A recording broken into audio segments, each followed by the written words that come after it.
Now to break down the state of the U.S. economy and the role it's playing in the ongoing race for the White House, I'm joined by Joseph Williams. Joseph is Senior News Editor at U.S. News and World Report. Welcome to the show. Hi, nice to be here. So let's start with what you saw as the highlights and the trends we should be paying attention to in this latest jobs report. Well, the trend is that job growth is still very strong. Unemployment is still low, ticked up ever so slightly. By maybe 0.1% or something, but there are still a lot of people going to work. There are still many more people who are working than not working, and that's always a positive sign. The economy is still going strong. The stock market is high. Construction for housing has gone up. Those are very important figures that are strong wins that the economy's back. And are there any disturbing trends that you're noticing in what we're seeing? Yes.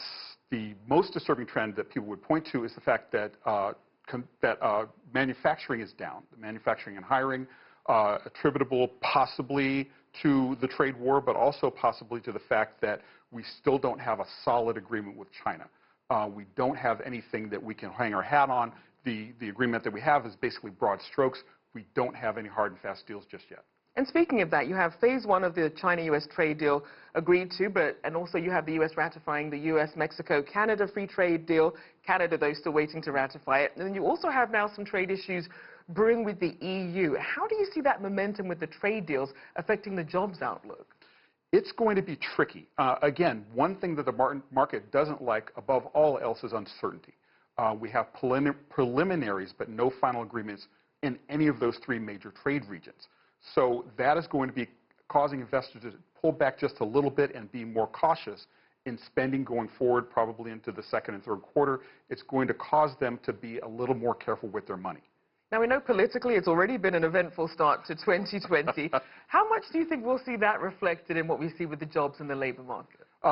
So far, the economy is on autopilot, basically. The jobs growth report was strong at lagging a little bit behind what Obama had during the last 4 years of his term, but still strong nonetheless. Markets love it.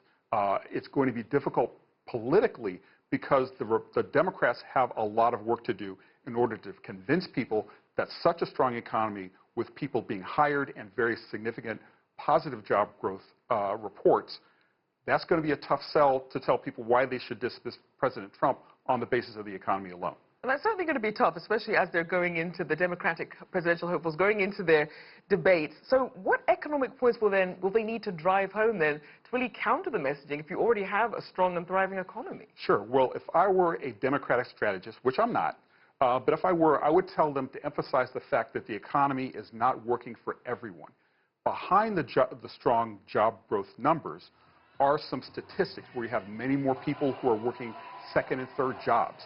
One of the reasons why Uber and Lyft exist, so people can supplement and augment their income. Wealth and inequality, still a very troubling sign for a lot of people.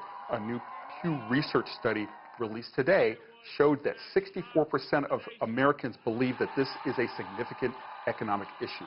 Wealth is getting bigger for the top, it's widening for the top, marginally improving for the bottom, and for everybody else, it's just status quo. That's a really tough problem that President Trump is going to have to confront if he's going to convince them to give him another 4 years. So then how do you see the Democratic potential nominees there distinguishing themselves when it comes to addressing some of these issues? They're going to have to talk about it and talk about it and talk about it. One of the problems that they do have is that their economic message, if it is about wealth and inequality, that's something fairly simple that people can grasp. If it's about the nuances behind that, where wages are flat, where minimum wage is not really great, where the African-American unemployment rate is still twice that of whites, those messages do not fit on a bumper sticker. They're going to have to talk about wealth and inequality, about the rich getting richer, and about everybody else fighting for what's left. And we know that adding to these concerns, obviously you have not just the two biggest economies involved in a trade standoff, but then you also have now the coronavirus now also disrupting global supply chains. How do you see that affecting the outlook for the U.S. economy going forward? It is going to be difficult, and U.S. manufacturers are having to be a little tricky and fancy with their footwork to try to get just-in-time supplies in the pipeline and be able to continue output going forward. So that's going to be really difficult because China, as you mentioned, is our biggest trading partner. A lot of people don't understand or don't realize it is also one of our biggest suppliers, especially when it comes to technology. Your iPhone, your iPad, they all have components that more than likely came from China. So that is going to be something manufacturers will definitely have to consider and put into their plans going forward. It's going to take a lot of advanced planning. It's going to take a lot of finagling at the margins, and it's going to take a lot of determination not to let this slow things down.